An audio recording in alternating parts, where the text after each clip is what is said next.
September 11th, 2001, 9/11. That was a day that changed the lives of millions of people all over the world.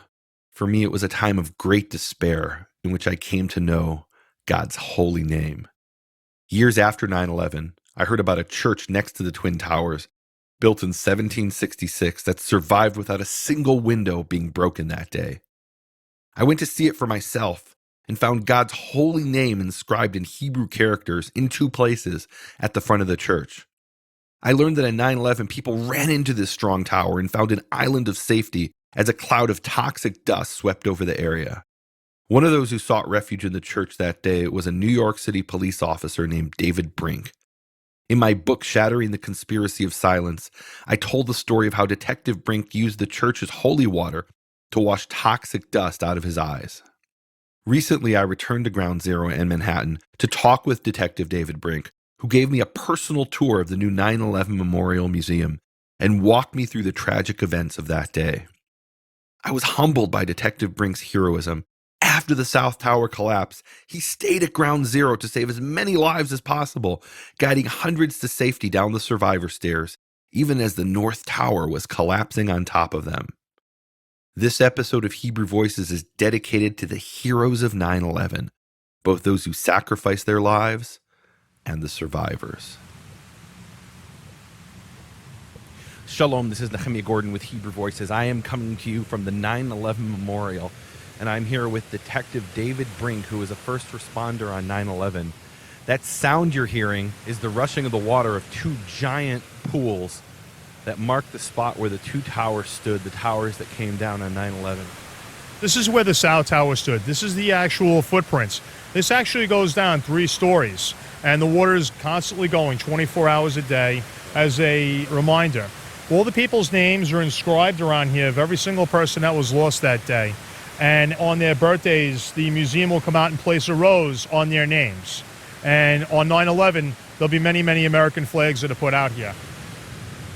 All the names of the first responders, the firefighters, and the police officers and EMS that died that day are actually inscribed on the towers.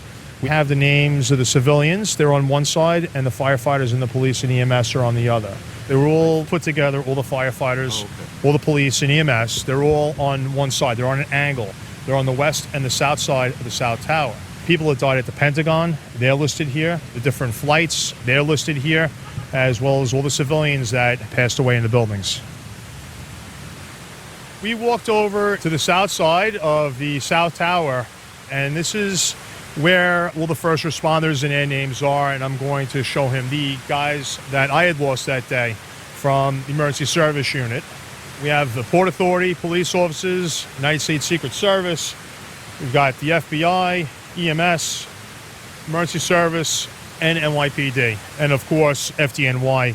I was assigned to Emergency Services Squad number 3, and we lost 3 guys that day, Vinny Danz, Jerome Dominguez, and Walter Weaver. I used to ride a lot with Wally, and I was supposed to ride with Jerome that day, but Jerome and Wally decided to ride together that day. They were part of one of the teams at the South Tower, and that was the first one that collapsed that day. And I reached down inside, and I get water, and I always make the sign of the cross over my guys. As a matter of fact, I've got a tattoo of our truck designation, the trade center behind it, and also the guys that I was missing that day, Wally and Jerome, WWJD. Wait, WWJD what? Walter Weaver and Jerome Dominguez. But that also means, what would Jesus do? For some of the Southern Baptists in the United States. Yeah, these were my friends, my co-workers, and we also used to carpool together, going into work in the Bronx. So Jerome Dominguez and Wally Weaver, and of course I can't forget about Vinny Danz. He was in a different squad, but he also came from my truck. This is a wreath that's left at the reflecting pool where the firefighters and the cops' names are. All the police officers are on one side, and then it starts with the firefighters. And they encompass almost one whole side, the west side of the South Tower, around the reflecting pool. All their names are written down. 5 rows. 1, 2, 3, 4, 5. Wow. A lot of these guys you grew up with or just knew, so you'd see the names and you're like, oh boy, I knew this guy, whether he was a cop or a fireman or something like that, and the names would be written down here. You're like, oh gosh, I remember this guy or that guy.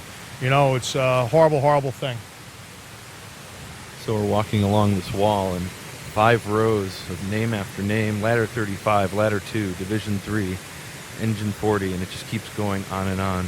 Yeah, it just keeps going on and on and on of all the 343 firefighters that were killed that day. And now there's just so many guys that are coming down with different cancers and different diseases in the last 16 years, and they're dying with great frequency too. The Trade Center site was just so toxic. It's bringing up a lot of different cancers and diseases with the survivors, and they're seeing things that were like, you guys shouldn't have this, you're too young. This is something that we've seen people that are 60, 70, 80-year-olds, and at 40, you're contracting these diseases or cancers. Just really horrific things, and I've lost a lot of friends to the diseases that they got during their recovery effort down here.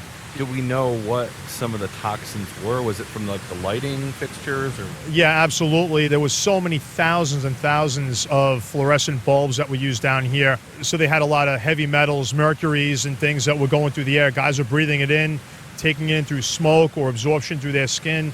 And I was injured during the initial collapses, and I was out of work on sick leave for the first week. I came back the following Tuesday after 9/11, and I actually saw green smoke coming from the pile. I've never seen green smoke before, but that would tell you right away that there's something in there that's not really good to be breathing in. And a lot of guys weren't properly outfitted down here with masks. They had paper masks to breathe through when they should have had supplied air, but we didn't. We did what we had to do at that time. Can you read some of the names? Yeah. We got Kevin Donnelly, John McAvoy, Michael Wachola, Lou Modafferi. It's funny that I should pick his name out because my wife Janica worked with Lou Modafferi's son in the financial field here in New York. And they were a family from Staten Island, and we actually went to his son's wedding, and his dad was tragically killed here on 9/11. We just walked past Stephen Siller. He was a firefighter that you may have heard. He's got a foundation now that's run by his family called the Tunnel to Towers Foundation. And he was killed on 9/11. He didn't ride his fire truck here. He actually got his gear and ran through the Brooklyn Battery Tunnel, and he came up here to the Trade Center site to do as much good as he could before, unfortunately, he was killed in one of the collapses. His foundation now helps firefighters and police officers that are killed in the line of duty, and what they'll do is they will pay off the mortgage on your house or apartment for the survivors, the wife or children, or they'll give them other financial support through all the finances that are coming into his fund. So that's one of the positive things that came out of 9/11 as far as the charity goes. And we'll post a link to that charity on my website, nehemiaswell.com. Yeah, that would be good. And if you guys out there could donate a little bit of something, that would please us, and we appreciate it. Thank you so much. You know, the only other memorial in the world that has all the names is in Jerusalem. No, I didn't know that, as a matter of fact. I've been to that memorial, and it has all the names. It's quite a sight to see. Yeah. Now, let me ask you a question. Do they have a piece of the Trade Center that's there? Yeah, they do. They have one of the I-beams. Oh, that's fantastic. Israel and the United States, friends forever, and to have such a tribute there, especially to us here in New York, is very heartfelt, and thank you so much for that, I was on a bus the day after, and they were describing, they said they didn't know how many died, but it was in the thousands, and people burst into tears. Just hearing that, they just started crying. Yeah, it was definitely a tragedy, but like with the close ties, we've got a lot of Israelis that live here in New York and a lot of people of the Jewish faith. So, of course, they would feel for us, just like when a terrorist action happens over in Israel, we feel the same way for them because we've been through it. And unfortunately, Israel is such a target these days, and we just feel so much for them. And I think what it was for a lot of people, it was we had terrorist attacks where, 50, 70 people were killed.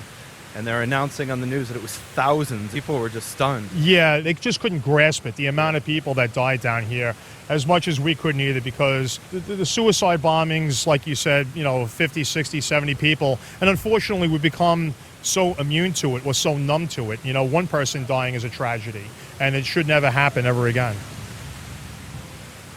Here we have the name Todd M. Beamer. He was the one that said, "Let's roll," on Flight 93, if you recall.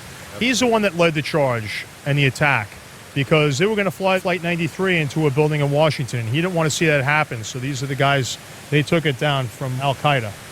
And on top of his name, it says Lauren Katuzi Grandcolas and her unborn child died that day on Flight 93. And here's another one, Renee May and her unborn child. There was somebody that was lost that day. They really didn't care who it was. Children, adults, civilians, firefighters, cops, they didn't care. They just wanted to hurt Americans all over. Did you hear the FAA put out a statement to suggesting that the first person to die was on one of the flights when he tried to take down one of the hijackers. This was a guy in first class, and he was actually an Israeli. He was the founder of like a Fortune 500 company, and he was in the Israeli Special Forces. He went after one of the guys with a box cutter, and the theory is that he didn't realize there was another guy standing behind him with a box cutter. Oh, boy. What was the name of the Israeli? Do you know? His last name was Levine. Levine? Was he on 77, 193, or 111? He was on 111. There was the flight attendant who had called in, and she described him being killed. Okay. Let's walk over to Flight 111 and see if we can find his name. Oh, here it is. So his name was Daniel Lewin, and he was an American-Israeli mathematician, entrepreneur. Akamai Technologies he was founder, which is like some big internet company. Flight 11. Yeah. Yeah, it says here, FAA memo suggests he may have been stabbed by Satan al-Sukami after attempting to foil the hijacking. Yeah. Wow, so he truly was the first victim. One of the first ones. Absolutely. And he almost foiled the whole thing. Well, he wouldn't have probably stopped the second plane. No, he wouldn't have stopped the second plane, but at least the plane that he was on. And because of his Israeli military training, he decided to take on these hijackers all by himself. And had other people stood up and helped him, I'm sure he would have prevailed that day. But unfortunately, he was overcome by the other terrorists.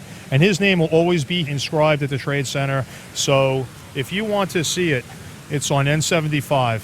And he has the Star of David on top of it. I made the sign of the cross over my friends' names, and he just made the Star of David in the water from the reflecting pool over Daniel's name. Generally, when you come inside the museum, they have the sounds of that day. They're off right now, which is good so that you can hear us speaking. What we're seeing right here is my holster that I was wearing. It says Police Emergency Squad, NYPD, for the Emergency Service Unit of the New York City Police Department. We're also looking at my construction helmet that I was wearing that day. We were here to help with the rescue of the people. We were coming in with oxygen. We also came in with forcible entry tools. We were going to force the doors and get them out for EMS or FD. We also had high rope equipment in case we had to go from floor to floor. Oh, wow. And then try to rappel down. So that's the helmet you were wearing that day? Yes, that was the helmet that I was wearing that day. The reason why I had given my equipment to the museum, they put an ad in a magazine called Spring 3100. That's a magazine for the NYPD. And they said, hey, the museum that's coming in a couple of years is looking for artifacts from the PD. They had quite a lot of artifacts from the FDNY and EMS, but they didn't get a lot from NYPD. So I felt that it was important that I came down and see if they wanted a donation. I had most of my things that I wore on 9/11, including my entire uniform, in a separate locker. The environment down here during that time was very, very toxic. So I kept it aside in a separate locker so I wouldn't bring any contaminants home with me if I came down here to work on those days. The museum is filled with various artifacts from the firefighters, civilians, police officers. They actually have a pair of boots from the steel that was so hot and intense, they actually melted the soles of the shoes of the people that were wearing them. They also have flashlights that were used to get out through the smoke. Canine officers' holster and the collars that the dogs were wearing those days. Passing by some messengers' bikes, these guys would deliver papers and messages to all the different office buildings here at the Trade Center. And they'd park their bikes and they'd go upstairs, every day, like day in and day out. And unfortunately, they were lost on 9/11. The bikes are still here, chained up, and the owners never found. And the museum had placed these here as a tribute to them, the gentlemen that were also lost in the Trade Center attack. Wow. They never came back to claim their bikes. Wow. No, they didn't come to claim their bikes because, unfortunately, they were lost in the collapses, much like the parked cars that were left in all of the parking booths. See over here, this is a little alcove, and this is some of the photos that were captured of the people at their final moments, just going because they couldn't take it any further. You saw them coming down one or two at a time, but I'd seen multiples holding hands as they were jumping up. So there's 4 people holding hands jumping out from the 100th floor or something like that because the heat is so intense. Yes, they figured that they would end their lives that way as opposed to getting burned or choking on the smoke. They'd be hanging out the windows like this, looking, but there's no ladders that are going to reach that high. There's no airbags that are going to save these guys. Flames and the heat were very intense. They stated that the heat in there was 1,200 degrees, and even the firefighters in full turnout gear couldn't survive through that. You really felt the magnitude and the humanity at that point in time because there was really nothing you could do. After the collapses, there was a lot of fire and smoke, even on the floors, because the debris went someplace, either West Broadway, Church Vesey, and a lot of trucks collapsed and they were burnt up. It was like it went from a beautiful day until it was very, very dark out. If you ever seen on TV the people running away from the base of the smoke, well, we were trapped at the base of the smoke. We had our air packs on that you would see firefighters wear, but we didn't have enough time to don them. Actually, I didn't want to take my helmet off because I was afraid that I was going to get hit in the head with debris. So I left my helmet on, and I didn't wear my mask, unfortunately, and I was using my glove to breathe through. Wow. Just so you can see where I went through, you see the building right here. This is the survivor staircase right there. Where you see the Trade Center buildings 1 and 2, the North and South Towers, that's actually where we are now. The survivor staircase was moved into one of the locations here for the museum. But you could see now how the Trade Center site was up 1 story from street level. I was on this corner over here, the first one closest, when the South Tower had collapsed, and the people from the North Tower were streaming through the 2 buildings here. These don't exist anymore. No, those buildings do not exist anymore. they This called? was 4, 5, and 6. Okay. Building 7, World Trade, was across the street, and that was the 3rd building to collapse because the North Tower, when it came down, it actually collapsed on it and set on fire. The North Tower collapses onto these buildings, Yes. and you're underneath them. Yeah, and that's directing survivors out. Yes, that's how I survived. Because if you could see, there's like an overhang. We were underneath there. So for the first collapse of the South Tower, I was on that corner right there, and then we made our way through. And we formed a human chain, and we were saying, go to the next cop, go to the next cop. Wow. And they were coming down here, and that's the survivor staircase. That's where we were sending people, and that's the stairs that we're going to see. Before 7 collapsed. So yes, it 7, wasn't over. No, it wasn't over. Building 7 collapsed probably around 5 or 6 o'clock at night, and I know that because I was at downtown Beekman Hospital getting my eyes flushed out, and that's when I came back, and the tower collapsed. I said, are you kidding me? Is every building in New York going to fall? You know, that was my thoughts that afternoon. Did these buildings collapse, or they were just... No, they were condemned. They were on fire. They were fully engulfed, and they were condemned, and they were also knocked down. Okay. They were taken down. Wow. And so at the time, what was your rank? During 9/11, I was a police officer, and after 9/11, I was promoted to detective, and then finally I was detective 2nd grade. I did 27 years with the New York City Police Department, and then I retired. Wow. Thank you for your service. This is made by one of the fiancés of one of the guys that we had lost. It is pins with all different colored beads, and they are made into the American flag. I also put my St. Michael's medal on there. Because at the time the Trade Center was a very, very dangerous work site, you could be crushed and hurt and killed. I've seen a lot of accidents down here. This is after the collapse. This is after the collapse, yeah. It was the most dangerous work site in the world at that time when we were doing the rescue and recovery and the cleanup. Were people hurt? Yes, people were hurt. Civilians, the cops, firefighters, they were hurt. Broken legs, arms, crushing injuries, tripping, falling. What was his name, the officer? Oh, that was Wally Weaver, and his fiancée Shannon had made this, and I had pinned that on the inside of my jacket, and I wore it whenever I came down to the Trade Center to work to kind of keep me safe, and it would also give me a little bit of comfort. So I had thought that that was important, that I had donated that to them as well. Okay, wow. I was standing outside looking at a pair of gloves that I had worn down here at the Trade Center. Oftentimes, I would use things once or twice, and since it was a very volatile and toxic site, we would dispose of the items if we couldn't properly decontaminate them. And one of the gloves that I picked up was a pair of gloves that I thought was going to be good for the wintertime because we went from 9/11 all the way until May of 2002.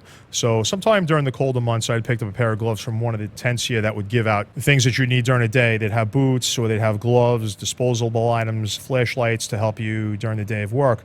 So I picked up these gloves and I said, these should be good. And I noticed on the palm that they said, thank you. Now, there were a lot of donations that were made across the country from all over. And a lot of times they would write messages and words of encouragement. And I have no idea where the gloves came from. They could have came from a school kid in California, a housewife in Iowa, I don't know. But it said thank you. And coming down here and digging was kind of depressing work because after all, you were looking for human remains.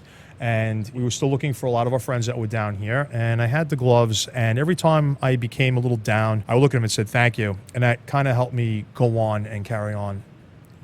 Over here, there's a American flag bandana. We were very patriotic, all of us, the firefighters, the cops, everybody that was working down at the site, all the union guys. You could tell that by our patches. And I had that bandana, and whenever I would come down, I would wear it around my neck as a symbol of being an American and our patriotism. And as you see, also my ID card that granted me access to the different sites. What is this? Is this a Bible that survived?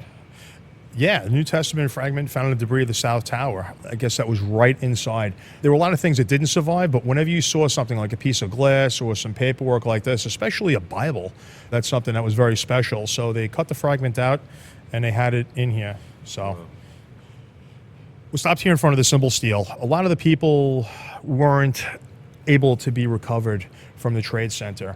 When they were taking the large facade down, we had borrowed some torches from local authority, and we started cutting crosses out, Stars of David and other symbols out of the steel. And it gave us something to do. And if there was somebody that didn't have somebody that was recovered, I would oftentimes give them this piece of steel. I know it would never replace their family member that they lost down here, but it was a piece of the trade center that they could hold on to. And this is one of the things that I made. It was actually the trade center itself with the tower on the north. And after I'd cut it out, I had put it on the grinder, and I had also donated it to them. So it's one of the symbol steel. You get the cross, the heart, Star of David, and the trade center steels. Wow. We just walked over and we're looking at one of my flashlights that I use down here. In the wintertime, it started getting very dark very early, so you need lights to check out voids, whatnot, if you're looking for victims or other pieces. So this is one of the flashlights that I had. At what point did you guys stop looking for survivors and start looking for human remains? Well, that happened probably a couple of days afterwards. It was very difficult. There wasn't a lot of things that were left down here. They did get some people in voids that were still alive up until a few days afterwards, but then it basically turned into a recovery effort, and we just wanted to return as much as we could to the families for burial. So we just kept looking all the way until May. We were there basically with rakes going through just the dirt. And did you find remains? Oh, yes. Absolutely, yes. We did find remains, yes. And if they disturb a work site that's down here, they're still recovering remains to this day.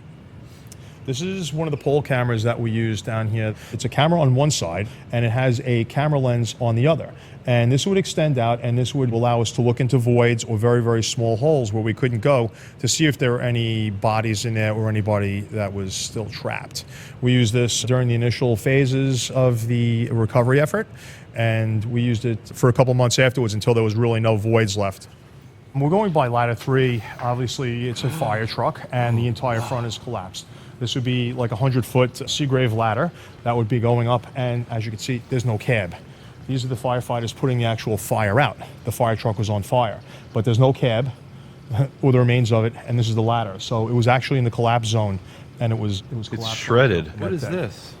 This is part of the elevator. As you can see here, this is where the elevator cables would go, and this is part of the elevator motor that would take the multiple elevators here at the Trade Center. They kept that here.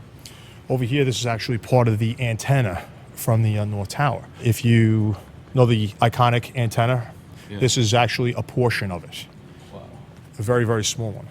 I sometimes wonder if, in my generation, we'd hear my grandfather talk about Pearl Harbor, fought in World War II. Well, and is it like that for the young people? Oh, is this the stairs? Yeah, we'll take you up to the top. Yeah. After the collapse had occurred here and after I had left, the government of Hawaii had sent out for the people that were actually here, the police officers and firefighters. They had brought us out to Hawaii, and I was there for the 60th anniversary of Pearl Harbor, December 7th of 2001. And we met a lot of the Pearl Harbor veterans that day. And they had said to us, and it really struck me, they said, this is your Pearl Harbor. This is going to be your cross to bear. And you have to tell the story so that other people and other generations don't forget what happened in New York. And that's something that I've kind of held true and dear. So that's why I'm giving you the interview today. Yeah, well, I appreciate that, yeah. And in some ways, it may have been worse than Pearl Harbor, because you could say Pearl Harbor was a military target. These were civilians. Yes, these are all civilian people, and they just wanted to go to work that day and go home. They never expected anything like this to happen. Even the firefighters and the police that were lost that day, they were just there doing their job, and unfortunately it turned into the worst day of their lives. Let's go to the top. Walking upstairs. These are the survivor stairs. This was on the side of World Trade Center building number 5, and this is where we had started sending people to get off of the plaza, and they were actually going to be escaping down into the street level. Oh my gosh, it's a lot of stairs. You can do it, come on. Okay. This is the Vesey Street stair remnant, otherwise known as the survivor stairs. I didn't know it was going to be called the survivor stairs at the time, but now it is. There were a couple hundred people that were sent down the stairs. These are all the survivors from the North Tower and the South Tower collapse. How did they survive? A lot of them were from the North Tower, and that hadn't collapsed yet. Oh, it hadn't collapsed. No, not yet. And basically written down on this is go down the set of stairs and then just run. Run as fast as you can. And I meant that because I wanted to run with them, but I didn't. We stayed up and we were getting the people down. Wow. Now we're going to move down to the middle. When the second tower, the North Tower, started collapsing, there was 110 stories worth of debris that were going to fall down on me. I couldn't go anywhere, but I did want to run. So basically under these stairs, it was like an overhang. And this is the middle section of the survivor stairs. And this is actually where I survived the second collapse. And once again, I didn't want to take my helmet off because I thought some debris was going to hit me in the head, nor did I wear my pack of air. So I was breathing once again out of my glove. It seemed like it took forever for the building to collapse, when it actually took 3 to 4 seconds, but for me it seemed like an eternity. And all I could say about the air quality at that time was very, very poor. And if you've ever seen like flour or Bisquick to make pancakes, it was that consistency that was in the air, and I was actually breathing that in. It was like I was almost drowning, not with water, but with the stuff that was inside the air. And that's how heavy and thick it was. And I actually reached into my mouth and I pulled out like a ball of this glop, kind of like a flour and water kind of consistency, but it was all my saliva as I was just trying to breathe. I've got 12 granulomas on my lungs now from that. It was like, explain that. You have a medical condition as a result of that day. Oh, yes. I had skin cancer on my back that was taken off. I've got 12 granulomas on my lungs. Both of my corneas are scratched, but my vision is a lot better now, thank God. And hopefully nothing else will befall me, but who knows. And I was able to get out after that. We were able to walk down the rest of the survivor staircase, and we escaped through West Broadway, leave the Trade Center area, and recoup. Over here at Church and Vesey Streets, there was people that were burned by aircraft debris that was falling down. And this is where actually, yes, there were people on the ground that were burned from the jet fuel that had come out. Over here by the church, and this is our mobilization point where we went through to try to get to the Trade Center. We had started walking through building number 5, and in between the two buildings, which is now the museum didn't exist. That was just a plaza where people would go and eat their lunch. There was a lot of debris that was on fire and people that weren't there anymore. We started walking through, but we had approximately 100 pounds of equipment each on us between the air packs, the rope equipment, and of course our gun belts and our regular equipment that we'd wear every day for our police jobs. And we were given the choice, hey, you guys can go to the North Tower or the South Tower, because we had 2 teams in either or. And the security guard goes, you don't want to go this way because the stairs are broken. So we go, okay, that's a great idea. So let's just go to the North Tower. We're a lot closer, just out of convenience for us. But that was a decision that day that probably saved our lives because the South Tower had fallen first. Had we gone to the South Tower, I don't think I'd be here right now talking to you. My girlfriend at the time, now my wife, she worked down here at the Trade Center. She was part of Morgan Stanley, and she had just been transferred from this building to Jersey City. And she was really upset because it was a lot of prestige working here at the World Trade Center. For her to be transferred out, she sort of is like a step down. But had she been working here, she was in the South Tower, I probably would have told the guys, hey, let's make an extra effort to get to the South Tower, just because I'd probably say, maybe I'll see her coming down the stairs or something. But that was another decision that saved us because I said, oh, she doesn't work here anymore, so let's just leave. We'll go to the North Tower and we'll get the people out.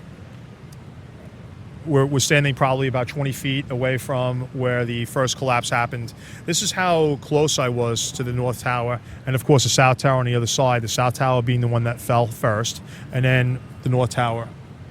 The towers, they had come down in a pancake-like collapse. It was 110 stories worth of debris, but it had fallen one on top of another, and sure, there was debris that went askew or aside, but there were overhangs on buildings 4 and 5 and 6, and basically that's where I was able to survive because it created like a void for me where I could find refuge and hide with the rest of the guys from my team.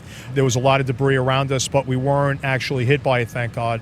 We're looking at the new Trade Center tower here, and just figured that's approximately a little bit over 110 stories. Wow. So that's 1,776 feet all the way to the top of the radio tower. So that would give you some kind of perspective on how the old World Trade Center was. And just imagine all this falling and you're like, oh my God, I'm like a little ant. I'm just going to get hit by all this debris. And that didn't occur. Wow. You know? It's amazing. For me to look to the top of the New World Trade Center, One World Trade Center, my neck actually has to extend so far back it hurts to see the top. And we're the same distance as Detective Brink was on 9/11 from the North Tower. And I can't imagine us surviving if this thing collapsed. But, with that overhang, you survived. I had lucked out not once, but twice that day, thank God. But it was something that a lot of people didn't survive because they were hit by the debris and they passed that day. So you're standing approximately where we're standing right now, and you're helping people escape from the North Tower before it collapses. The tower collapses. Take us from there. Well, after the North Tower had collapsed, I was on the survivor staircase on the landing, and that's where I was able to find refuge from all the debris that was falling down. After the smoke had cleared a short time later, we were able to get the remaining guys from our team, and we were able to go down the survivor staircase, and we were on the ground level. We walked by the post office building, and we found our way to West Broadway, and we started walking northbound on there. There's a church that's over there, and we still had our forcible entry equipment, but one of the doors was open.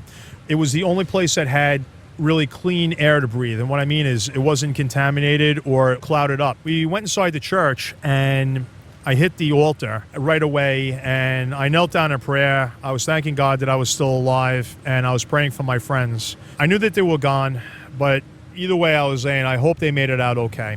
I had found some holy water and some vestments. That's the cloths that the priests wear. And I splashed the holy water on my face, and I used the vestments to wipe my eyes because I had a lot of broken glass that was inside my eyes. And I looked up, and there was the priest, and I go, I'm so sorry, Father, me being a good Catholic boy. And he says, don't worry, my son, that's what it's supposed to be used for. And I was like, oh, thank God. I just wanted to splash water on my face. We were so hot with all the equipment that we had, and we just wanted to get some of the smoke off our faces. We collected our thoughts there for a while, and then we wound up going over to the Woolworth building, and that's where they had the mobilization point for my unit. And they started taking our roll call of who was still left and who was gone. They were trying to make heads or tails. And they said if you were hurt, then you had to go to the hospital and get checked out. They didn't want us going back in to search for survivors, although we wanted to. But we were really hurting. There was nothing really further that we could do because we couldn't see. My eyes were scratched. Every time I'd open and close them, they would get further injured. So they basically loaded us all into one ambulance, and they took us to downtown Beekman Hospital to get our eyes flushed or checked out for other injuries. Some guys hurt their arms or hands or even their heads. And when they took us to downtown Beekman, there was just so many doctors and nurses on staff and gurneys that were outside the hospital ER. And we pulled up in the ambulance, and they go, where's all the patients? Where is everybody? I said, no one's coming. They were all lost in the collapse. They had recalled all the nurses and doctors in, but there weren't a lot of survivors. And the survivors that were there were brought to the various hospitals, but they weren't the hundreds and thousands of victims that they thought they were going to be getting. Wow. When we have a terrorist attack in Jerusalem, will be, 10 will be killed and there'll be 100 wounded. And here, there were very few wounded. Most were just dead. Yeah, there were definitely wounded people that were here, but they thought they were going to be getting a lot more living casualties, and unfortunately that wasn't the case. Nearly 3,000 people were lost that day, and the ones that did survive or the ones that were injured were handled very, very quickly and easily.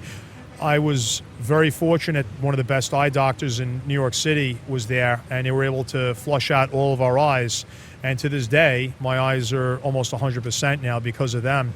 Can you tell us a little bit about coming back here for the rescue and recovery operations? Well, after a week, I started the rescue and recovery efforts. At that point in time, it was mostly a recovery effort, and we were basically just looking for any human remains so that we were going to return them to their families. We did find some people that were fully intact, and others, they were just fragments. New York City Medical Examiner's Office has over 1,000 different pieces of different bodies that they still haven't identified yet, but they're going to continue trying through various methods that weren't even available in 2001 so that the families can have a burial or have some sense of closure for their loved ones that are down here. It was 16 years ago, so a lot of the mothers and fathers, unfortunately, they're starting to age and die out. I knew that happened with one of my guys, Jerome. His mom had passed away, and so did his dad. And fortunately, we found something, and we had a Master Christian burial up at St. Patrick's Cathedral here in New York, which we were able to attend. But a lot of other people that weren't recovered, such as Wally Weaver, his dad had passed away a few years ago, and he was never able to have something to bury from his son. It was basically a symbolic burial. as I was saying before, some of the symbol steel that I would give to the families, they would have that as a piece of the trade center so they could actually hold that in their hand. And they said, this is where my son or daughter was. This is where, unfortunately, they passed away. And I have this now forever as a remembrance of them. Wow. That's... Whew. One of the stories that I had down here, we had to change the tours. They worked us in 12-hour shifts. We'd be working here from 6 in the morning till 6 at night, and then the midnight shift would come on at 6 at night, and they'd work until 6 in the morning. And in between those shifts, the unions would shut down all their heavy equipment, and the firefighters would come out of the hall, as did the police department. We were the only ones that were allowed down here, and they would have a couple of police officers that were down here watch over the site as the changing of the guard, as we used to call it, would occur. And that would be usually for an hour before they would get their different sectors or assignments, and they would say, okay, you guys are going to dig in this sector or go in this sector. And I was working down here with another partner, and we were the only two police officers assigned to the entire trade center site, which covered many, many acres. And I was standing over it, and it was a very cool night in December, close to Christmas time, and you could actually see some of the stars poking through. And my friend that I was working with, Ed, he was another police officer, and he had to utilize the men's room. And he said, Dave, I'll be right back. So I was the only living soul down here. And it was a little overwhelming for me because there were a lot of people that we haven't recovered. And I felt like I was the caretaker for all these people's souls. I was watching over them. And I was speaking to them, especially Wally, my old partner, because we didn't find him yet. And I was like, please help us find you. Help us find you guys. You know, just give me some place to go and try to locate you. And we never found him, but other people were found. But that was something that was very, very overwhelming for me that time, because I was there. I was the only living soul, the only living being down here at the Trade Center site for about 15 minutes. And I was just looking over the utter devastation, and it was very overwhelming. I was the caretaker for all these people that we lost and we still hadn't recovered. And you know, in a way you still are. They can't speak, and you're speaking for them. I know, and I do speak for them. I try to get their story out so that nobody will ever forget. I had a lot of survivor's guilt coming out of there that day. I had traded places with Jerome Dominguez. He was supposed to be working in Harlem that day. I was supposed to be working with him, and instead I was working in the Bronx. And that was probably one of the things that saved my life, because if I was closer, I would have been going into the South Tower. I had a lot of survivor's guilt. How come him, not me? How come Wally, not me? And I just try to live the best life that I can for them, to honor them. You know, I try to be a good person as best as I can, and for my family. And I just try to live for them. If you do come to New York, I would suggest that you come down here. It's a place to reflect and remember all the people that we lost down here in New York City. It's a very solemn place. I would just say you've got to come here to see it. It's kind of hard to describe it and for you to visualize what it looks like, but you actually have to come here to see the artifacts, see the names. And for a lot of people, it's overwhelming. And if you see it, you'll never forget what happened on that day. Wow, I really appreciate you sharing everything with us. Would you end this program with a prayer? Just whatever's on your heart. Well, I wasn't really prepared for that, but I would just bow my head and say, Father, please bless all these people that we lost down here and watch over their souls. And for all the people that are up there in heaven with you now, just please take care of them and help us be able to recover the remains, to give the families that have lost somebody closure. And thank you for letting me survive the 2 collapses. Amen. Amen. Thank you. You have been listening to Hebrew Voices with Nehemia Gordon. Thank you for supporting Nehemia's McCore Hebrew Foundation. Learn more at nehemiaswall.com.